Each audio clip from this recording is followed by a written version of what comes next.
47 all-day Thursday for President William Ruto's inaugural address to both houses of parliament. Elsewhere, Mombasa's economy is set to improve after the president's directive requiring that the clearing of all goods and other attendant operational issues revert to the port of Mombasa. As a Mombasa-based reporter, Patronila Goren now tells us clearing and forwarding agents, importers and other key stakeholders in the sector have welcomed the move, citing vibrancy in the economy of the coastal city and reduction in the cost of doing business. In the year 2018, former President Uhuru Kenyatta banned the nomination of cargo to Mombasa and issued the compulsory use of SGR to transfer cargo. A move that was set to enhance faster transfer of cargo to the western parts of the country as well as the neighboring countries. But the order caused a stir among the business community in Mombasa. This was an illegal directive because the harbour is a natural harbour, the port of Mombasa. This harbour has been existed over a century ago.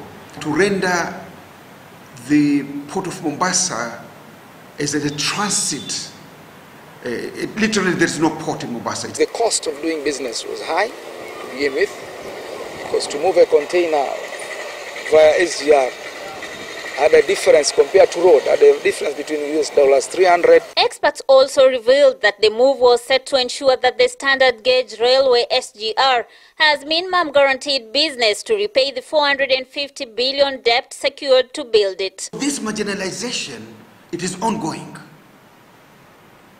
You're taking away something which is very dear economically to the coast, and hakuna kitu mbadala. You don't give it an alternative. During campaigns, the port issue was used by key political coalitions to woo voters in the coast region. But President William Ruto's directive at his inauguration day, promising to revert cargo clearance services from Naivasha dry port back to Mombasa, was overwhelmingly lauded by Mombasa residents. I will be issuing instructions for clearing of goods and other attendant operational issues to revert to the port of Mombasa, as I made a commitment. Businesses are going to, start blossoming again, and all related services, be it warehousing, clearing, be it the people who deal with the spare parts, tires, restaurants, all the related people dependent on the people who work in the port. The Kenya Ports Authority Acting Managing Director Ambassador John Mwangemi, through a notice dated 26th September, advised all shipping lines and agents that importers' documentation of place of clearance and mode of transport for their goods shall be at their choice. The notice further advises shipping lines to facilitate the importer's nomination of place of clearance, a process that is normally done through a bill of lading. So what does this mean to the economy of Mombasa? The directive came last week, then they will start seeing the life changes in another 2 weeks. It might take a couple of months, definitely.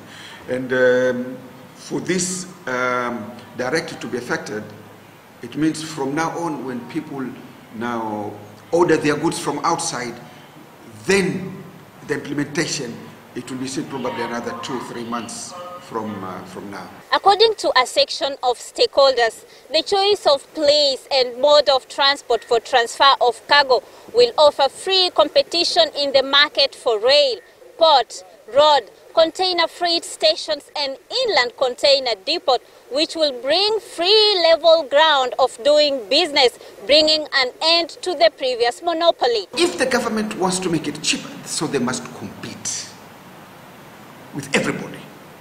If I have my container, I will decide which mode of transport I want. It is not for the government to set up rules and tell me, no, you cannot do A, do B. It's like telling people, don't fly any other airlines except Kenya Airways, because that's government property. They can't do that. As Mombasa residents applaud the directive, Naivasha residents are of the contrary opinion. Kama ingekaa tungeona venye kunaendelea, lakini imetoka haraka sana. Angetulia kidogo ama zubiri kidogo tuone kama tunaweza pata kazi. It is a very big to us. That port had created so many vacancies and employment. People had developed that place. For example, you look at the buildings that have come up there. What if the fort is gone back to Mombasa? What are they going to use with those houses? Sasa watu wa Naivasha wajue hii maneno matatu: market forces, freedom of choice, of place of delivery and clearance, and of place of mode of transport. Hiyo tu ndio naomba kuwaeleza vizuri watu wa Nairobi na Mombasa na Naivasha kwamba hakuna mtu amedhulumiwa hapo. It is a matter of time before Mombasa residents start reaping back from the presidential directive, with the hope that soon the ailing coast region economy will be back on its feet. Patronila Goren for TV47.